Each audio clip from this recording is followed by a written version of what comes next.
l'année prochaine. L'année prochaine, n'est-ce pas? Ok. Je vais donc rapidement à mes questions. La première concerne la santé. Les députés se sont inquiétés des 377 millions de remboursements au Fonds mondial.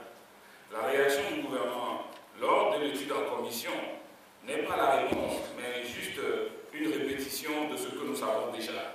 Ce que les députés voulaient savoir, c'est sur quelle base juridique fait-on rembourser ce montant par le contribuable togolais, puis quelles sont les dispositions prises pour que les responsables remboursent ensuite à l'État et à quelle échéance.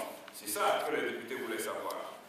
Ensuite, dans l'organisation et le financement des soins de santé définis par le Togo, il est dit que la césarienne est partiellement prise en charge dans les sites chirurgicaux depuis le 2 mai 2011, selon les modalités suivantes. Kit gratuit, subvention de l'État 20 000 francs, paiement forfaitaire du patient 10 000 francs CFA.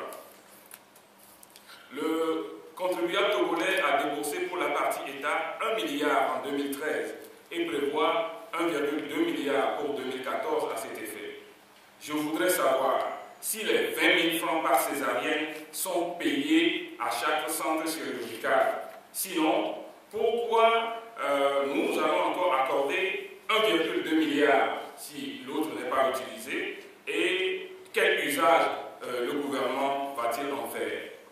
Il y a ensuite la question des primes de 20 000 francs et 30 000 francs dont la crise secoue le secteur par intermittence depuis l'année dernière.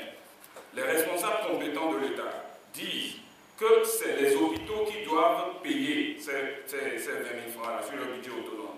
Ce qui est en contradiction avec ce qui est convenu entre le gouvernement et les syndicats, au terme duquel il dit, je cite, « S'agissant des agents émergents sur les budgets autonomes des hôpitaux, le gouvernement s'est engagé à leur payer ces primes. Ce paiement sera effectué conformément à la pratique acquise déjà entamée par le ministère. » Mais on constate que ce n'est pas le cas ici et ce que le gouvernement dit. Avec un tel engagement, pourquoi le gouvernement n'a pas profité du vote du budget pour solliciter auprès de l'Assemblée une ligne pour couvrir cet engagement?